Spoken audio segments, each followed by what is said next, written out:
So, good morning po sa bawat isa. Sana po maging yung ating mga online viewers, maging yung ating ilang mga kapatid na nasa mga hindi may iwasan na kanilang mga ginagawa ay nasa mabuting kalalagayan po ang bawat isa. Katigid sa lahat, ito po yung masasabi natin na pinaka-the best na regalo ng Diyos sa buhay natin, walang iba kung hindi yung kanyang salita. So, kagaya nung ating tinapik last Sunday at malimit nating sinasabi, sana habang tumatagal ay nakikita natin kung paano dapat nating i-treat o i-treasure ang salita ng Diyos na walang hihigit na kayamanan, walang hihigit na mahalagang bagay sa buhay na to na tataas sa value ng salita ng Diyos. So, ganun po yung ating pagsamba sa Diyos sa pamamagitan ng kanyang salita. Ayan. Ano po? So, okay. Ngayon po, tuloy po tayo sa ating pag-aaral at isang kabataan ang ating patuloy ini-equip, ini-prepare yung mga kabataan. Halos lahat po sila ay ating ini-equip. Kagaya po ng nasabi ko last Sunday, ang prayer natin ay tayo po ay estudyante ng Panginoon. Jesus Christ is a Bible school alone. Tayo yung kanyang mga estudyante.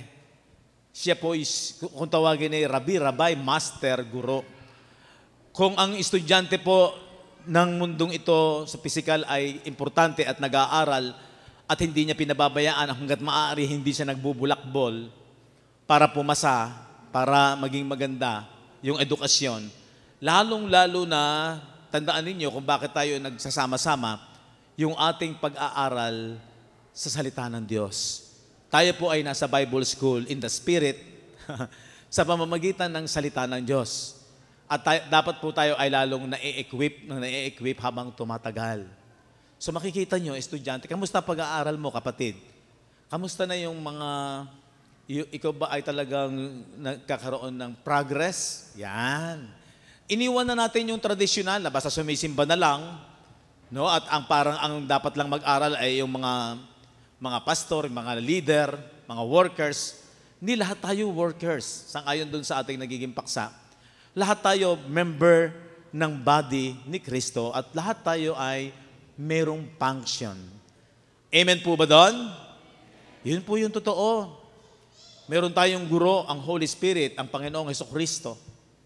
Siya yung nagtuturo at ang kanyang ginagamit at pinaka-tools natin ay ang Scripture, ang kanyang salita. At yan po ang huwag nating pababayaan habang tayo nabubuhay. Mabuti na lang dumating sa atin ang kaliwanagan na dapat tayong mag-aral at makaunawa. Sino ka man? Ano man yung mga nakaraan, ano man yung mga naging experience sa buhay, basta estudyante ka ng Panginoon. Okay, so ngayon po, tawagin natin ng isang, hindi naman po siya iba sa akin, para magbigay ng kanyang testimony at kung ano yung naging magandang pagkaunawa niya sa journey ng ating pag-aaral sa Gospel of Christ. Natawagan natin si Brother Jed Mangubat. Good morning po ulit sa ating lahat, pati na rin po sa mga nanonood online. Ko lang po simulan yung message na to. Doon sa para magtanong tayo sa ating sarili, bakit nga ba tayo paulit-ulit doon sa 1 Timothy 2:3-4? So, for this is good and acceptable in the sight of God, our Savior. Next po. Who will have all men to be saved and to come unto the knowledge of the truth. So, ano ba sa atin kung malaman natin yung katotohanan? Ano ba sa atin kung makilala natin si Jesus? Ano ba sa atin? Ano bang benefit sa atin? Ano bang mangyayari sa atin? Gagaling ba ako sa sakit ko? Yung pag-iisip ko ba, magiging okay ba? Yayaman ba ako dito? So, isa pa po is 1 Corinthians 1:3.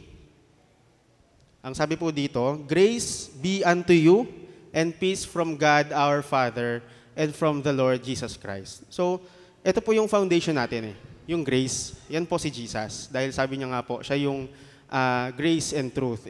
Amen po ba?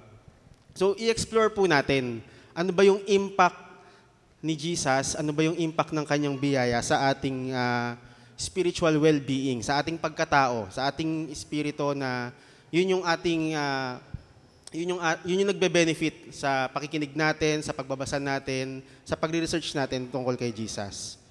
So, alam naman po natin na ang definition ng grace ng Panginoon ay unmerited favor, redemption, no? Redemption po para sa lahat. And na kailangan nating tanggapin. At ang dito naman po ay tinanggap na natin, no? Dahil sabi sa Ephesians chapter 2 verses 8, for by grace are ye saved through faith, and that not of yourselves, it is the gift of God. Ito po ay regalo ng Panginoon na tinanggap natin. Amen po ba?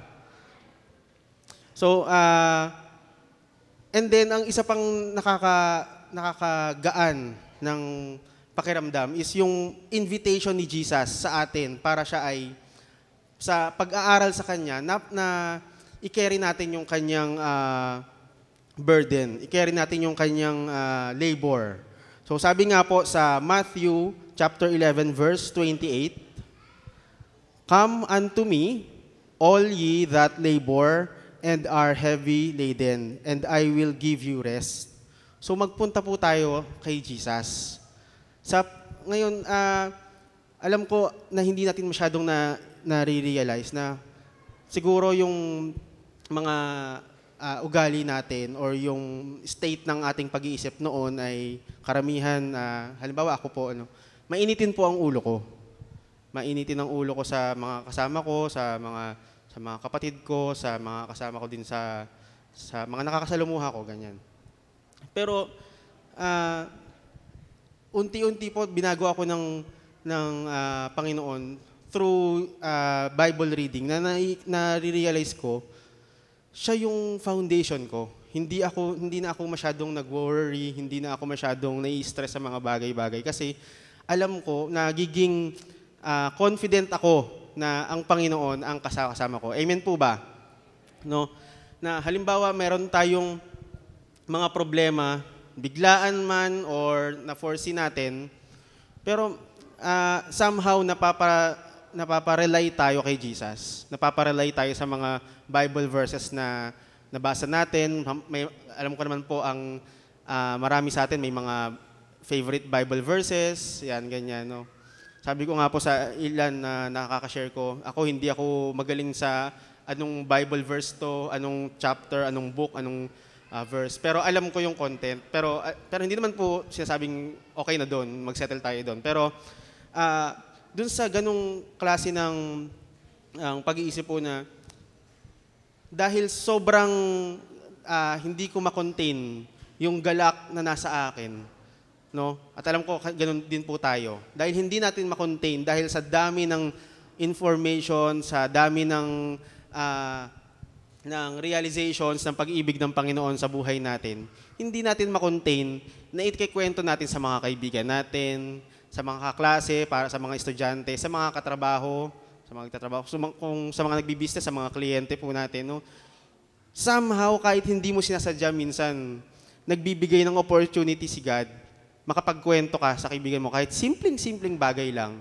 So bakit? Kasi pinuno na tayo ng Panginoon. Sa pag-attend po natin sa simbahan, na pakikinig natin, pinupuno tayo ng pinupunoon ng kagalakan, ng kanyang biyaya, no? Hindi po, at alam po natin na ang grace ng Panginoon ay may restorative nature. So when we say restorative nature, parang bang kahit anong bagay na hindi maganda ay nare-restore niya. Amen po ba? Siguro dito may mga relationship na sa pamilya na parang ang pangit-pangit na, hindi na ma-recover. Pero pag ibigay natin kay Lord, hindi tayo yung talagang magpupursige na ma-restore yung halimbawa relationship mo sa kapatid mo, sa kaibigan mo. Ibigay mo sa Panginoon, wag kang mag-devise ng sarili mong strategy kung paano siya maging okay kayo ulit. Pero nagiging okay talaga, no? So yun po yung isa sa mga na-realize ko, mga na-experience ko. So unlike sa mga worldly na affirmations, ito po na mga nakikita natin sa social media, no, na meron din silang affirmations. Kung yung mga sinasabi natin na ako ay pinatawad na ako ay holy na, meron din po silang ganun, mga worldly.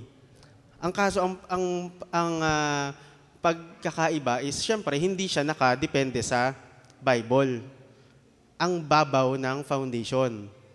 No? Halimbawa, may mga nakikita po ako sa na ini-encourage nila na magbigay ka ng affirmations sa sarili mo.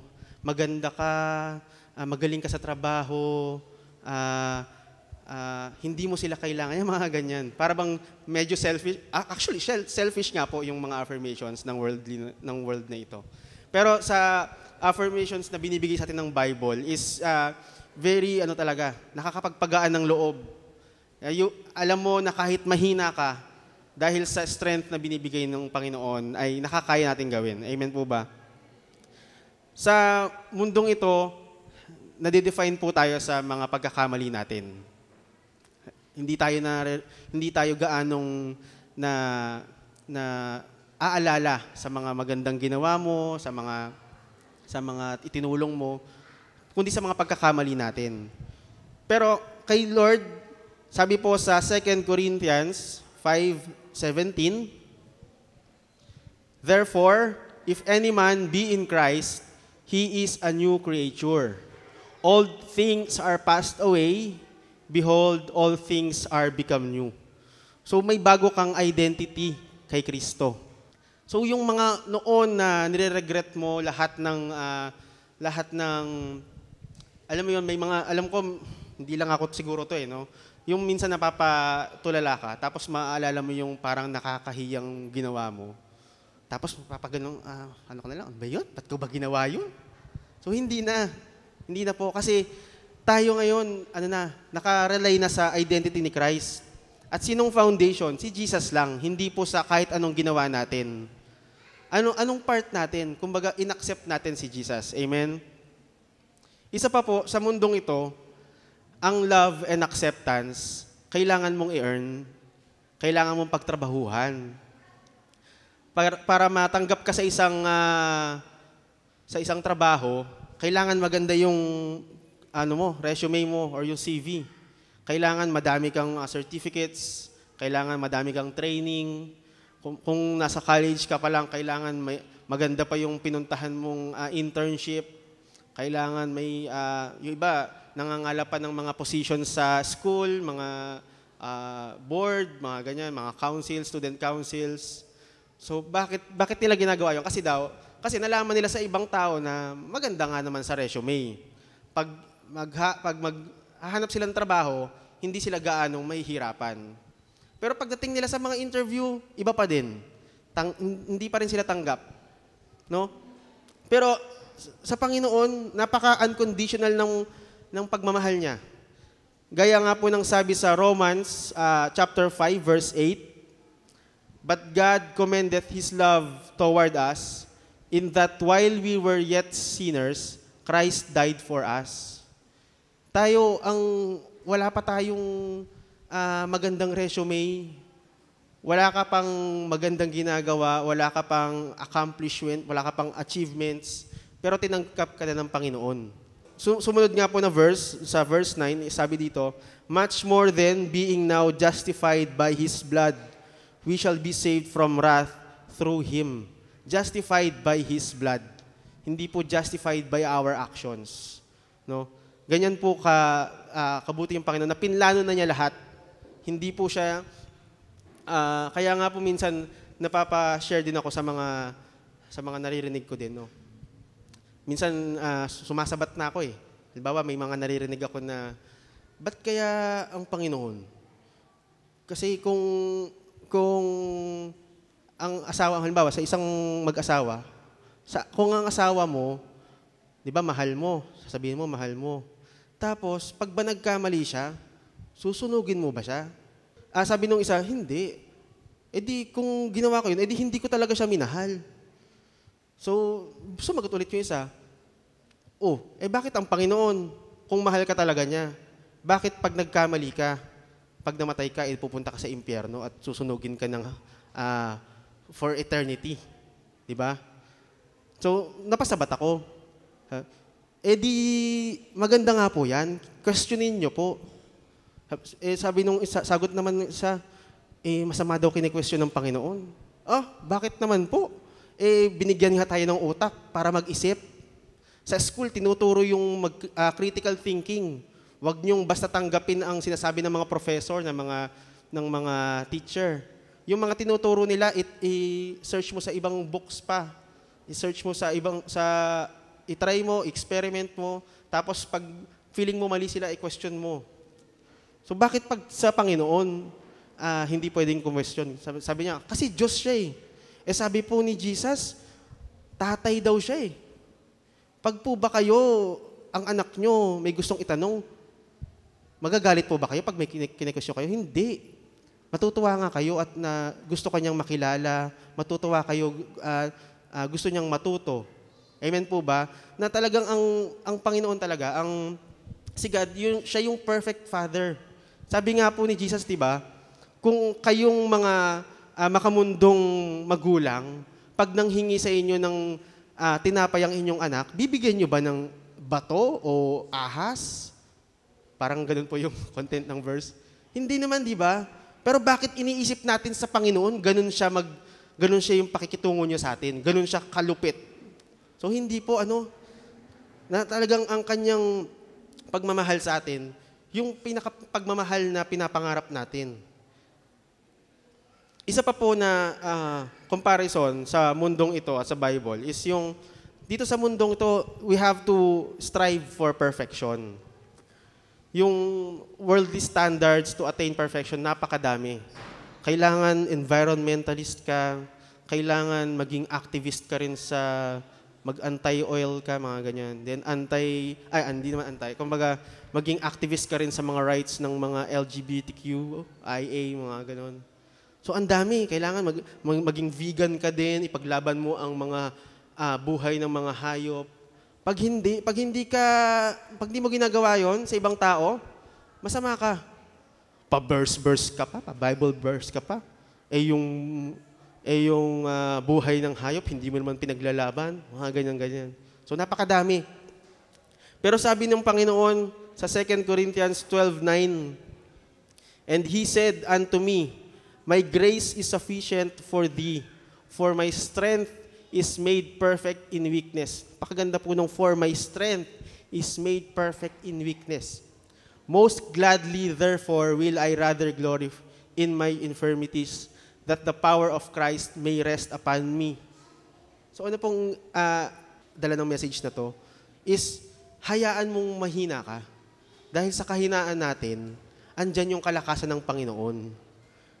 Sa kahinaan natin, andyan yung Panginoon handang siya yung gumawa para sa atin, no?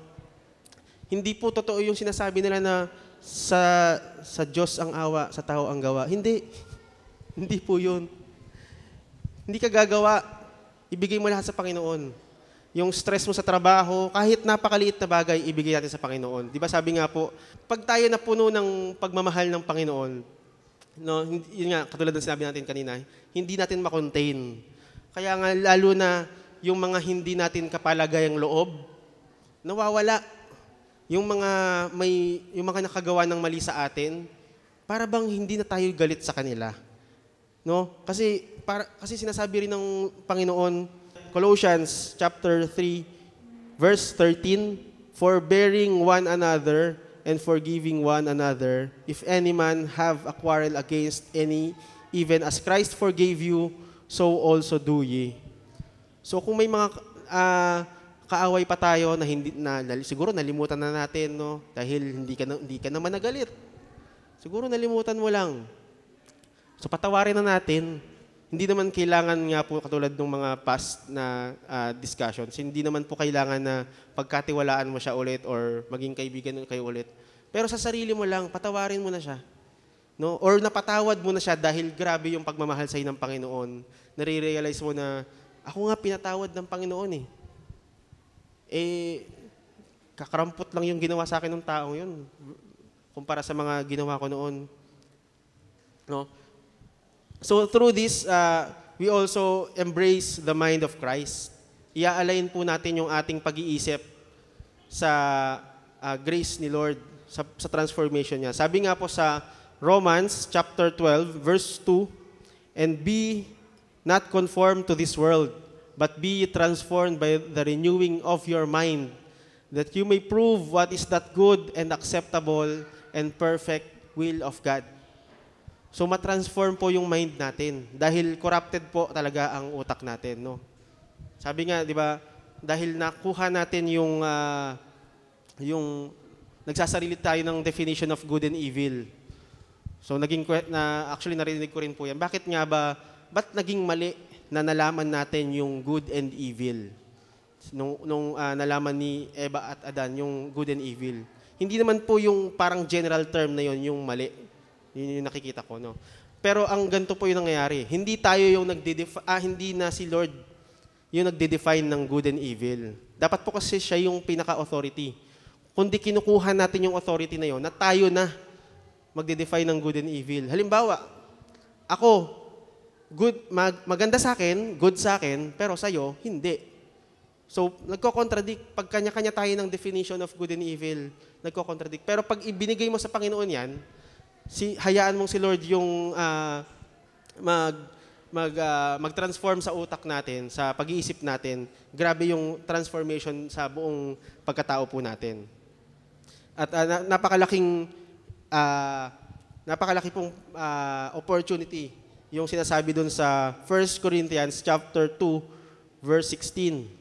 "For who hath known the mind of the Lord, that he may instruct him? But we have the mind of Christ." Amen po ba? Nasa atin na po ba ang pag-iisip ni Kristo? So, yun po, no, patuloy po natin ini-invite ang lahat na mag-aral po tayo sa Panginoon. Pag-aralan po natin, hayaan po natin makilala siya ng makilala at i-share din po natin yung mga natututunan natin sa ating mga nakakasalumuhang tao, sa pamilya natin, sa mga kaibigan natin, sa mga katrabaho, sa mga ganyan. So, ayun po, and sa Diyos po ang kapurihan. Tunay na kailangan talaga po tayong patuloy na mag-aral. Po. Isa sa narinig ko sa topic din yesterday, yun nga, akala ng ibang mga pastor, meron daw na nag-attend kasi sa ilang workers nila sa turo ng biyaya ng Panginoon. Ang antimano ay pinigilan siya ng kanyang head pastor. Huwag ka nang umattend dyan. Kasi ang pangit ng aral na yan, license to sin. Sabi ko, ganun ba yun? Lagi na lamang nagiging dahilan na pag tinuturo yung kagandahan ng biyaya, license to sin daw. Yun daw ang ikinatatakot ng ibang mga leader kung bakit ayaw ng ganitong paksa about sa katotohanan ng biyaya. Nasabi ko naman, dahilan na lang yun na license to sin dahil hindi naman talaga nauunawaan ng lubusan. Pinipigilan. Pero totoo lang, kahit pa ikaw ay nasa ilalim ng kagaya ng dati nating pagkaunawa na meron pa rin kautusan sa lumang tipan, pwede ka namang magpatuloy pa rin sa paggawa ng kasalanan. Hihingi ka lang ng tao, i-confess mo lang, o di, burado na uli yun. Pwede ka na uling gumawa ng kasalanan. Tapos maya-maya lang, hihingi ka uli ng tawad. Parehas lang naman yun. Nakuha nyo? So, minsan dahilan na lang yun. Pero kung bibigyan talaga ng tao ng chance na uri nating magaling, pag-aralang magaling, siya sa ating magaling, talaga bang license to sin ang biyaya? Kasi, inalis tayo ng Diyos sa kautusan dahil hindi natin kayang tuparin. Pwede ka namang maging mabait na tao sa paningin ng iba. Pwede nga isang tao, kaya niyang i-regulate ang kanyang sarili, even hindi Kristiyano. Tama po ba? Even kahit ano yung relihiyon ng tao, mababait din sila. Bakit? Kasi yung moral laws ng mundong ito na ituturo yan. Merong paniniwala na sila makakarma. Meron ganun ng paniniwala. Ano yung karma? Konsekwensya na kung ano yung itinanim mo, ay aani ka niyan. Pag hindi ka tumigil sa paggawa ng ganyan, meron kang maaaning hindi magandang magiging bunga niyan. So, yun po yung applicable dito sa buhay sa mundong ito para maging may batas ang gobyerno na pag ikaw ay hindi tumigil ng kagagawa nito, maaaring makulong ka, maparusahan ka, maaaring doon sa mga bansang may penalty ng kamatayan, patayin ka, maparusahan ka ng death. Kaya natatakot silang gumawa ng masama dahil mayroong batas. So, andyan yan, given yan. Kaya hindi po totoo na ang tao ay magwawala dahil pag talagang ang tao desididong magwala, wala tayong magagawa. Di ba? Ang kagandahan sa pag-aaral ng salita ng Diyos, nakukuha mo yung identity mo. Na dalawa ang pagkatao mo. Isang taong panloob at isang taong panlabas. Automatic na ang isang taong nanampalataya kay Kristo, mabubuhay yung kanyang espiritu na dating patay ay isisilang na muli ang liwanag ng gospel sa ating pag-aaral. Pero yung laman, andyan lang yan. Ang ipinanganak sa laman, sa laman. Ang sabi ng Panginoong Hesus kay Nicodemo sa John chapter 3, ang ipinanganak sa laman, sa laman. Andyan yan, pero ang ipinanganak sa espiritu ay sa espiritu. Kaya sabi niya kay Nicodemo, huwag kang magtaka. No? Sapagkat hindi kayo mapaghaharian ng Diyos kung hindi kayo ipanganganak sa espiritu. So saan maghahari ang Diyos? Doon sa ating inward man. At ang connection ng inward man ay ang isipan natin. So kung ang isip mo makita yung kagandahan ng biyaya ng Panginoon, siya yung magdodominion.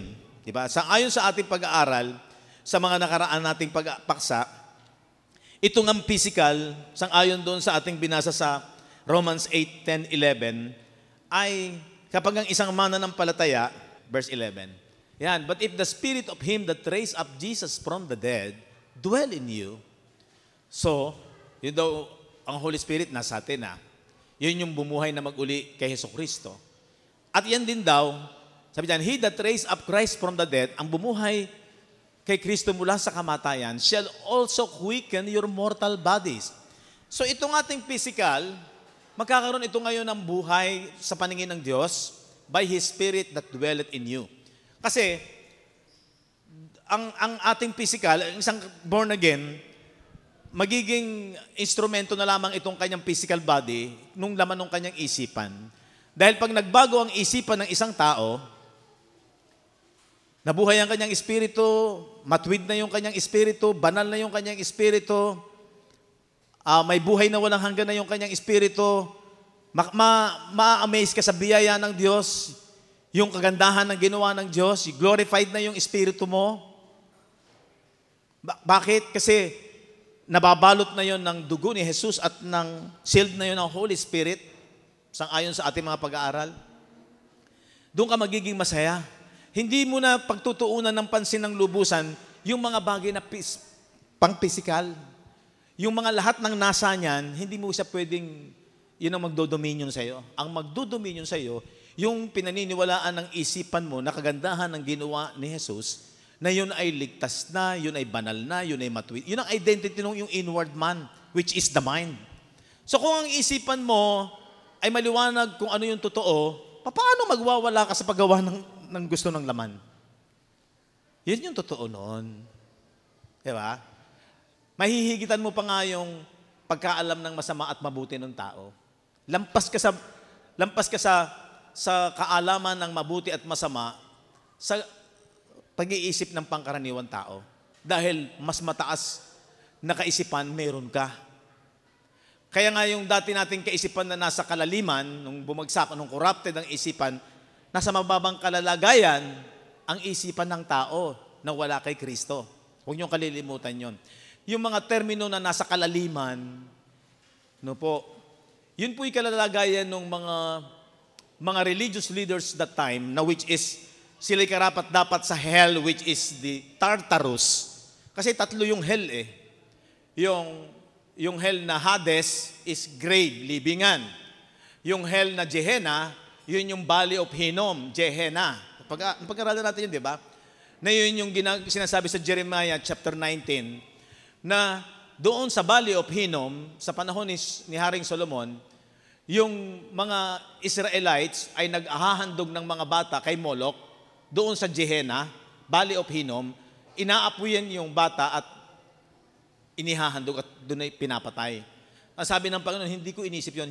Doon ang galing po yung Gehenna na ang sabi ng Panginoon kay Jeremiah ay ipakita mo sa mga matatanda at kung ano ang ginagawa nila na hindi man lamang nanggaling sa isipan ko, yan ang mangyayari sa city of Jerusalem. Yung magkakaroon din ng parang nangyari sa Gehenna, which is hellfire. No? So yun yung naganap noong AD 70 sa Jerusalem. Na kung ilang buwan na nag-aapoy ang Jerusalem at yung templo nga ay bumagsak dahil nag-apoy din yon. So meaning, yung Gehenna hellfire, merong hell na Hades which is grave at meron ding hell na Tartarus na yun po ay nagsisimbolo, inihahambing sa kalalagayan ng mga religious leaders that time na sila'y nasa kalaliman. Yung kanilang kalalagayan ay nasa mababa. While yung mga believers, hinango na doon sa Tartarus, sa kalaliman. Ikaw ngayon, ang iyong espiritu, yung iyong kalalagayan, bilang ikaw ay nasa biyaya ng Diyos, ikaw ay nasa mataas na kalalagayan na. So yun po yung napakagandang pag-aralan at unawain. Kaya pag pinag-aralan mo na kung ikaw ay nasa mataas, ang iyong espiritu ay nasa mataas na kalalagayan at wala na doon sa Tartarus, yung hell na kalaliman, ba't ka mag-iisip ng mga bagay ng mababa lamang na value? Kaya nga sabi ko, pag ang isang mananampalataya po ay naunawaan ang mga bagay nito, na ikaw ay iniangat na ng Panginoon, wala ka na sabi doon, ang gates of Hades, hell, and grave, Hades at saka death, ang gate ng Hades at ng kamatayan, death, ay wala na sa mga mananampalataya. So di ba, inspired ka ngayon na mabuhay sa lupang ito, bakit ka gagawa ng magwawala? Yung nagwawala, hindi na niya naiintindihan yung biyaya. Diba? Bakit ka magpapatuloy sa paggawa ng kasalanan pero nagkakamali pa rin tayo, yun ang totoo. Nagkakamali pa rin tayo dahil nga hanggang nabubuhay ka sa physical na to, titigil lamang ito pag ito'y bumalik na sa alikabok. Romans chapter 5, that as sin had reigned unto death. Diba? Ibig sabihin, saan ba nananahan ng sin? Sa flesh. Diba? Mabuti na lang in the spirit, tinapos na to ng Diyos sa pamamagitan ng ginawa ni Jesus sa krus ng Kalbaryo. Ibig sabihin, doon sa krus ng Kalbaryo, tinapos na ng Panginoong Jesucristo ang sin. Kaya wala na rin yung death. In the spirit, sa katotohanan. Pero habang nabubuhay ka sa physical, ito yung minsan nami-misinterpret eh. Kung mo sinasabing nasa laman ka pa, nagkakamali ka pa rin. Totoo namang nagkakamali ka pa rin. Pero hindi yung nagwawala. Hindi ibig sabihin yung parang wala nang batas. Hindi. Basahin natin yung Romans chapter 8, verse 1 and 2. Tingnan ninyo. There is therefore now no condemnation to them which are in Christ Jesus. Bakit ka wala na sa condemnation? Kasi kinondemn na si Jesus at inalis na niya yung law. Yung condemnation ng law, kinuha ni Jesus. Tama, maliwanag sa atin yon. Tapos, inalis pa niya yung law. Tinubos tayo sa law, kaya wala nang magko-condemn. At ang nanampalataya sa ginawa ni Jesus doon sa krus, no more condemnation. Kasi ang nagko-condemn, yung law. Nanggaling sa law, yung condemnation. Kung wala ng law, wala nang magko-condemn. Wala nang mag-aakusa. Wala nang accuser sa mga mananampalataya. Yun ang ibig sabihin yan. Kaya tuloy, ang mindset ng iba, delikado yan pag wala ng law. Magiging, tawag doon, lawlessness life daw, parang wala ng batas. Hindi. Tuloy natin. So, ang nakipagkaisa raw kay Kristo, wala ng condemnation. Bakit? For the law of the Spirit of life in Christ Jesus, meron tayong law. Ano yung law natin? Law of the Spirit of life in Christ Jesus. Had made me free. Pinalaya daw ako saan?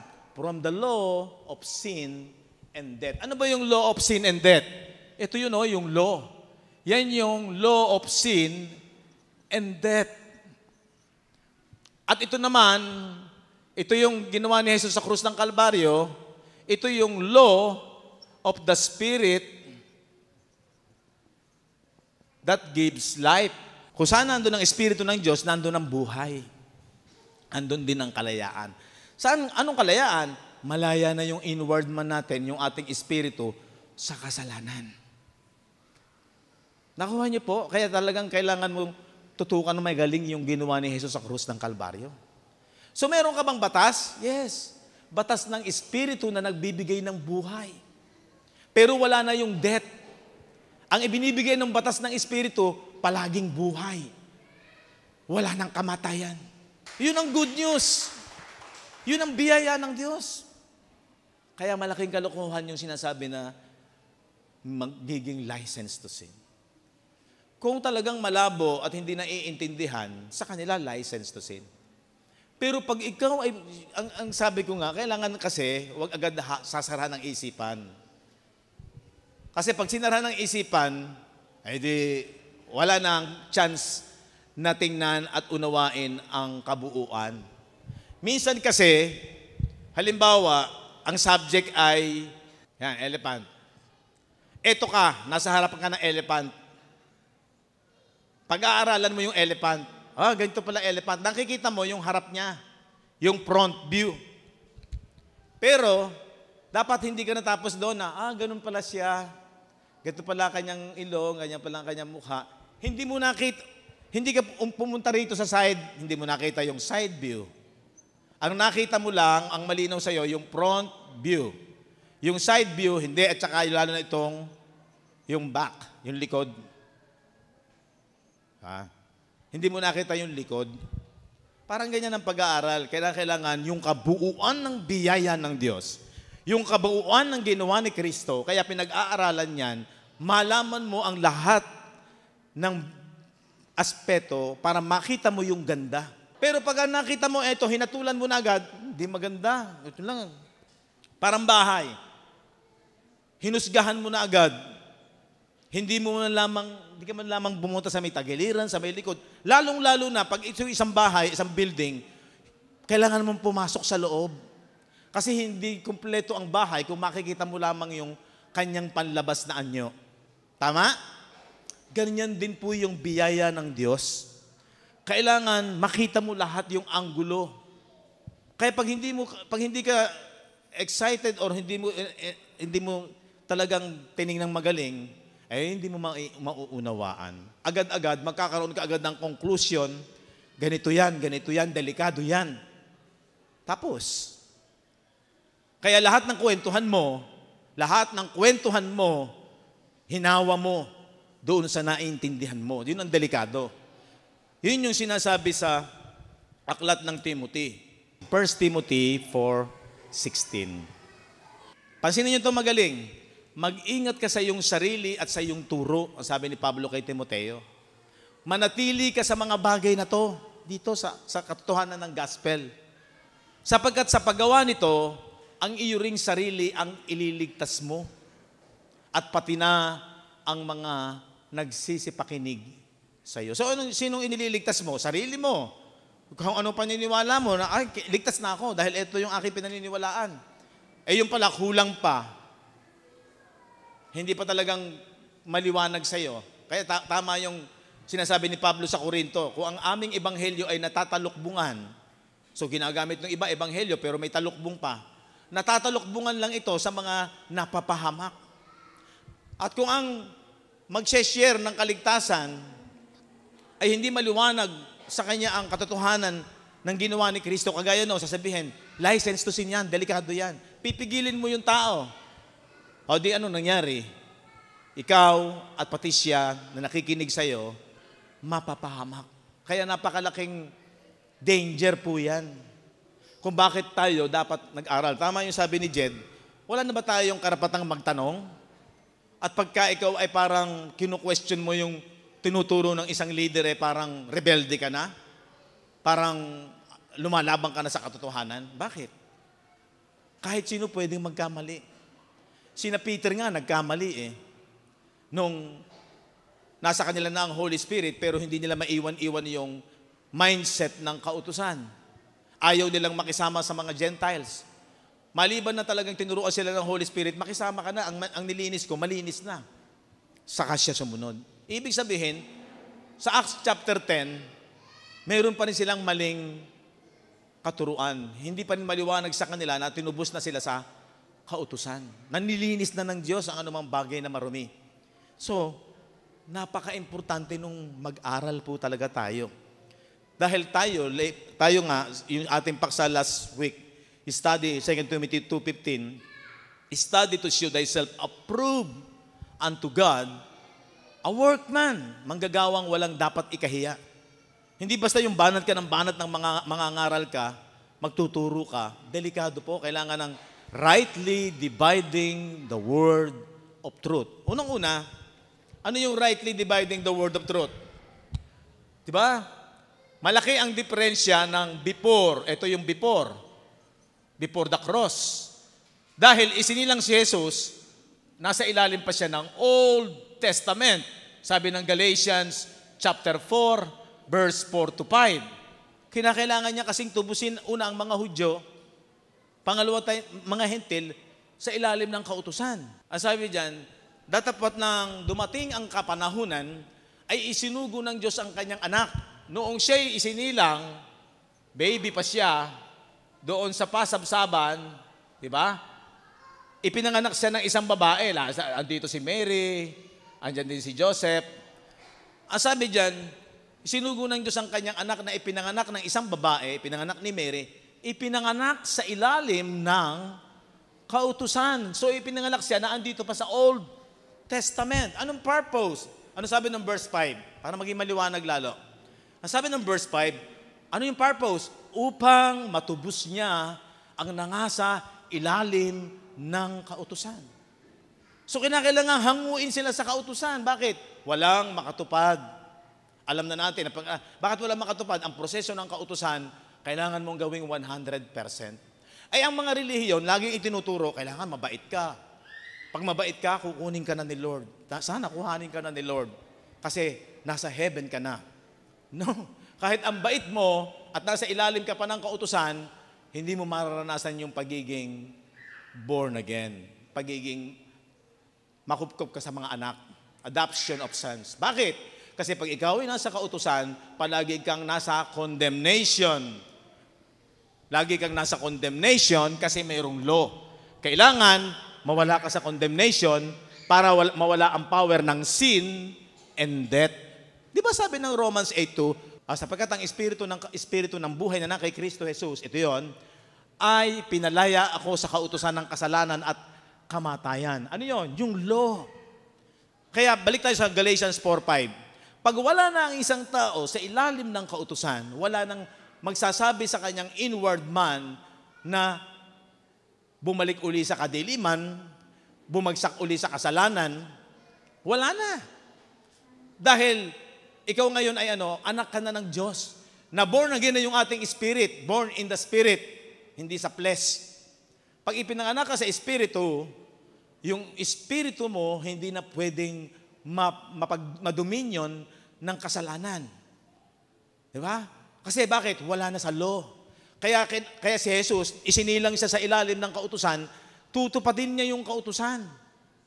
Sabi ng Matthew 5:17, pinulfill niya yung law. tinupad niya yung law. Huwag ninyong isipin ako'y naparito para sirain ang kautusan. In that time, andito siya. Nung siya'y lumaki na, sinunod niya yung kautusan before the cross. Para tuparin ang hinihingi ng kautusan at ng mga sinasabi ng mga propeta. Para ganapin. Di ba? Bakit? Kasi nirepresent niya ang tao na kailangang maganap ng tao, makawala siya doon sa laging bagsak ang tao sa kasalanan. Bagsak ang tao sa kasalanan. Yearly, nag-o-offering palagi sila. Para matubos sa kasalanan. Pero na-expired yearly. So ang ginawa ni Jesus, tinupad niya. Siya lang ang nakatupad. Nirepresent niya ang sangkatauhan. Para mawala na tayo. Lalo pagdating sa krus, tinupad niya yung hinihingi ng kautusan. Tingnan niyo yung Romans 8. Upang ang kahilingan ng kautusan. Pasinin niyo po. Upang ang kahilingan ng kautusan. Ano yung hinihiling ng kautusan? Perfect. Ganapin. Dahil tinupad ni Jesus, para daw yung kahilingan ng kautusan, mangyayari ano? Matupad sa atin. Yung requirements of the law, una sa mga Hudyo, na kinakailangan 100% masunod, ginawa ni Jesus, ang ayon sa Matthew 5:17, para lahat ng sumampalataya sa Kanya, para mo na ring tinupad ang hinihingi ng kautusan. Na hindi ka na lumalakad ayon sa laman, sa sarili mong magpapakabait, sa mabubuti mong gawa, na hindi mo naman talaga kayang gawin 100%. Kung hindi sa Espiritu, ano yung Espiritu? Pananampalataya sa ginawa ni Kristo. Kasi ginawa niya ito sa Espiritu. Amen? Amen po ba? Naintindihan niyo po ba? Kaya, yung ating inward man, yung ating Espiritu, banal na yon. Matuwid na yon. Malinis na yon. Hindi na yun pwedeng mabatikan ng kasalanan. Sa Romans 10:4, sapagkat si Kristo ang kinauuwian. End of the law. Dito, tinapos niya yung law. End of the old covenant world. Old covenant system. Ito yung hangganan. Yung krus. Kaya hindi lahat ng sinabi ni Jesus dito, ia-apply natin. Bakit? Kasi He was born under the law. Tinupad niya, tinapos niya, hangganan, kinauuwian. Sa ikatutuwid, para maging matuwid tayo. Sino magiging matuwid? Ng bawat sumasampalataya. Kayo po ba'y sumampalataya? Matuwid na kayo. Matuwid na yung inyong inward man. Bakit? Inalis niya tayo sa kautusan. Galatians chapter 3, verse 13 and 14. Tingnan ninyo. Sa sumpa ng kautusan, ito na yun. Ay tinubos tayo ni Kristo. Wala na yung curse ng law. O di tinubos ka na ni Kristo sa sumpa ng kautusan na naging sumpa sa ganang atin. Dapat tayo masumpa. Sapagkat nasusulat, si Kristo ang naging sumpa para sa atin. Nasusulat, sinusumpa ang ibinibitin sa punong kahoy. Ito yung punong kahoy, yung krus. Kaya wala na tayo sa curse ng law. Yung ating inward man. In the sight of God, tapos na rin ang issue ng kasalanan. Kasi ang nagdi-define ng kasalanan, yung law. 1 John 3:4. Ulitin ko ulit ito, para maliwanag. Ang sino mang gumagawa ng kasalanan, sumasalangsang sa kautusan. At ang kasalanan ay ang pagsalangsang sa kautusan. So ang law, ang nagiging way para meron tayong salangsangin, i-violate. Wala nang kautusan. Kaya sabi ng Romans 4:15, tingnan natin. Datapat, yung pangalawang bahagi, datapat kung saan walang kautusan, wala na ring pagsalangsang. Good news po ba yan? Kaya bang ibigay yan ng ginto? Kaya bang ibigay yan ng anumang halaga sa lupang ito? Hindi. Si Kristo lang ang nagbigay niyan sa'yo. Kahit nga yung mga bilyonaryo, hindi nila sila magkakamit, hindi nila kayang bilihin yan. Kahit pa trilyonaryo, hindi nila kayang bilhin yung wala nang mag-co-condemn sa'yo. Wala nang mag-i-impute sa'yo ng kasalanan. Di ba good news yan? Yan yung, dyan ka magiging masaya. Thankful ka kay Lord Jesus Christ. dahil sa ganda nung ginawa niya sa krus ng Kalbaryo. Kaya ma-amaze ka, kung maganda sa isipan mo yung ginawa ni Kristo, magwawala ka ba sa kasalanan dahil wala ka na sa kautusan? Tanong. Hindi ha. Kasi anak ka na ng Diyos. At banal na yung isip mo. Bakit maglahahari pa sa isipan mo yung magwala? Kung talagang naiintindihan ng biyaya. Amen. Kalokohan po yun. Kasi, hinarangan na agad ang isipan. Hindi talaga in-explore. Hindi talaga tiningnan lahat ang kabuuan. Nakita lamang yung bandang ilang bagay, delikado yan. Di ba? So yun po yung napaka-ganda sa ating pag-aaral. Sundan pa natin, Romans 5:13. Sapagkat ang kasalanan ay nasa sanglibutan hanggang sa dumating ang kautusan. So, di ba? Ang kasalanan, nasa sanglibutan, lalo na nung dumating ang kautusan, ngunit hindi ibinibilang ang kasalanan kung walang kautusan. Oh. Wala nang ibibilang na kasalanan sa inward man mo. Tandaan nyo palagi, nasa-segregate mo, hindi yung physical mo. Kung hindi doon sa inward man mo, sa itaong panloob. Wala nang ibinibilang na kasalanan doon, matuwid na yon. Sundan natin, kung wala nang sinasalangsang, naghahari pa ba ang kasalanan? Romans 6:14. Yan yung mga magkakombinasyon. Sapagkat ang kasalanan hindi makapaghahari sa inyo. Bakit? Sapagkat wala na kayo sa ilalim ng kautusan. Ay, daig mo pa yung tumama sa loto niyan. Tama? Kung yung tumama sa loto yung naglulundag sa tuwa, ay ba, higit ang dapat na maging saya ng mga Kristiyano na naiintindihan yung ginawa ni Kristo. Kasi nasa ilalim ka ng biyaya. Alam niyo, inunawa tayo ng Diyos eh. Inunawa tayo ng Diyos sa ating kahinaan. Wala namang ibang solusyon kung hindi yung ginawa niya sa krus ng Kalbaryo. Kaya yung isipan ng taong naunawaan ng biyaya, ako, naniniwala ko hindi ka magwawala sa... Okay, nagkakamali ka, nakakaisip ka na hindi maganda kasi nasa laman ka, pero hindi para sundin mo lahat yung gusto ng laman. Tama? Tama po ba? Kasi lagi ka nga thankful sa Panginoon at saka maghahari sa iyo yung isipan mo. Ito yung nga yung pinag-aaralan natin. Susunod na yung laman mo doon sa gusto ng isipan mo. Kung ano na yung pinakamahalaga sa isip mo, yon ang gagawin ng katawan mo. Alam ko mag-a-agree kayo doon. Kaya ang isang taong ang kaisipan talaga yung makalaman, ay talagang hindi niya mapigilang gumawa ng masama. Kung ang kanyang kaligayahan lamang ay wala sa mga bagay na panlangit at andito sa mga bagay na panlupa, natutokso tuloy ang tao na kailangan kahit one time lang papasukin natin ang bangko. Pagkatapos niya, saka ako magpapakabait. Ganun ang isipan minsan eh. One time hit lang. Basta makalaya lang tayo sa masyadong napakahirap na buhay. Minsan ganun eh.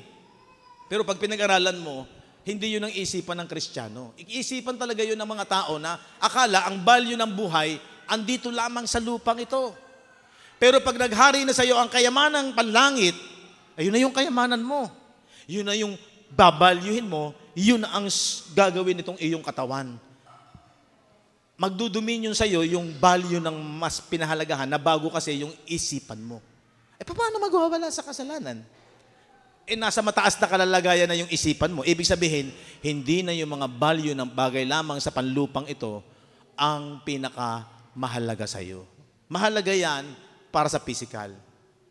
Pero hindi na dyan ikaw parang parang karatihan, contest. Na pag ikaw ay napag-iwanan, kawawa ka. Na parang ang buhay sa iyo narito lang. Kaya pag hanggang kamatayan, ganito buhay mo, pinakakawawa ka. Sa gawin ko na to. Gawin ko na itong hindi maganda, kaysa naman sa ganito. Parang ganun ba? Sana makita ninyo, iba ang kaisipan ng mga mananampalataya. Mataas ang kanyang kaisipan. Wala na sa kalaliman. Wala na sa Tartarus, abyss. Ang nasa kalaliman lamang, ibig sabihin yung kanilang isipan, nasa pakamababang kalalagayan. Ganun kasi ang ibig sabihin ng hell. Hindi yun yung parang literal na kung ano yung sinasabi ng Bible, ini-interpret na ganun. Yun ang sabi sila ay dinala sa kalaliman na yung kalalagayan ng kanilang isipan, napakalala, nasa pakababa na. Pero ang isipan ng mga mananampalataya, dahil heavenly, nasa itaas. Amen? So yun yung ating ipinagpapasalamat sa Diyos. So ano sabi dyan? The power of God. Ito na yung gumagawa sa mga mananampalataya. The power of God that worketh to the believers. Ano yung power? Ito yun. Basahin muna natin yung Romans 1:16. For I am not ashamed of the gospel of Christ, sapagkat hindi ko ikinahihiya ang mabuting balita ni Kristo. For it is the power. For it is the power of God. Saan? Unto salvation.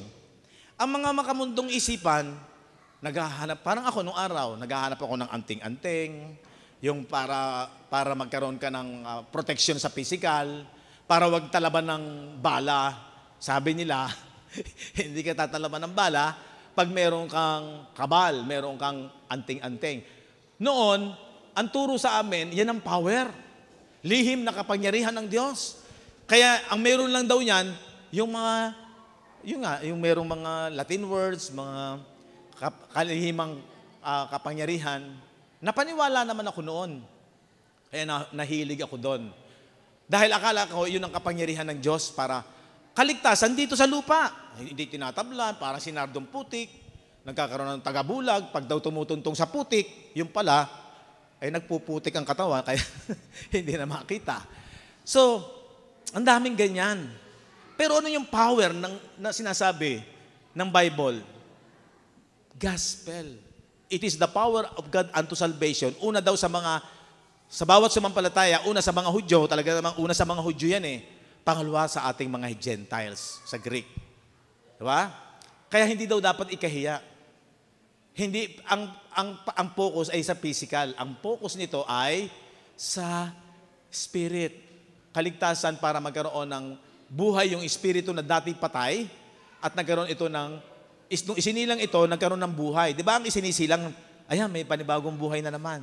Sinung isinilang ang isang espiritu ng isang tao, nang na-born again siya, tinanggap niya yung gospel of Christ, maliwanag sa kanya, ang pinanampalatayan niya, siya'y naligtas na. Hindi na maghahari ang kapangyarihan ng kasalanan. Wala na siya sa kadiliman. Kaya ang sabi ng Colossians 1:13, mapag-uugnay-ugnay mo na ang kalalagayan ng ating mga mananampalataya. Who had delivered us from the power of darkness. Asan ang darkness? Ito yan ang darkness. Huwag kayong mag-iisip ng kadilimang literal na parang dinadala ka sa mga kaisipang yung mga nakagisnan natin. Diba? Hindi ang power of darkness, yung sin and death. Kasi pag namatay ka, wala na. Wala ka nang alam. Dilim na lahat. Pag sinabing dilim, wala ka ng consciousness. Kaya, who had delivered us from the power of darkness. Masaya po ba tayo dyan? Amen. Delivered ka na dyan. Hindi na yung mga tinatawag na kung ano-anong mga kadiliman, nakapangyarihan na ganito, masamang espiritu. Hindi. And had translated us, inilipat na daw tayo saan? Into the kingdom of His dear Son. Sino yon? Yun yung inward man. Ngayon pa man, sa isang mananampalataya, yung ating inward man, hindi na pwedeng pagharian ng darkness. Meron ka bang talata dyan? Yung binasa natin kanina, Romans 6:14. For sin shall not have dominion over you, for you are not under the law, but under the grace. O di naghahari na sa iyo si Kristo, hindi ka na mapaghaharian ng darkness. Ano pa? 2 Timothy 1:10. Yan pa yung darkness ninyo. But is now made manifest by the appearing of our Savior Jesus Christ. Dahil daw sa appearing ni Christ, lalo na pagdating sa cross, ano sabi niyan? Who had abolished. Pag sinabing abolish, inalis. Past tense na ba yan? Past tense na. Anong inabolish? Death. Hindi na magdodominyo ng sin. Inabolish pa yung death. Wala na sa darkness. Who had abolished death and had brought life and immortality to light through the gospel. Dinala daw tayo saan? Sa kaharian ng Diyos. Nasa kaharian. Sinong pinaghaharian ng Diyos? yung ating inward man. Hindi na kasi maghahari ang kadiliman doon. O itong ating physical, nakakaranas pa tayo ng problema. Makinig kayo magaling. Itong ating physical habang narito sa lupa, sometimes may problema, sometimes walang problema. May time na masagana, may time dumarating ang sakit, dumarating ang krisis sa buhay. Yan ang part ng physical aspect. Pero yung inward man mo, nasa kaharian na ng Diyos yun. Hindi na yun makakaranas ng power ng kasalanan at ng kamatayan dahil sa ginawa ni Kristo. Saan? Sa krus ng Kalbaryo. Amen ba? Kaya inspired ang isang mananampalataya.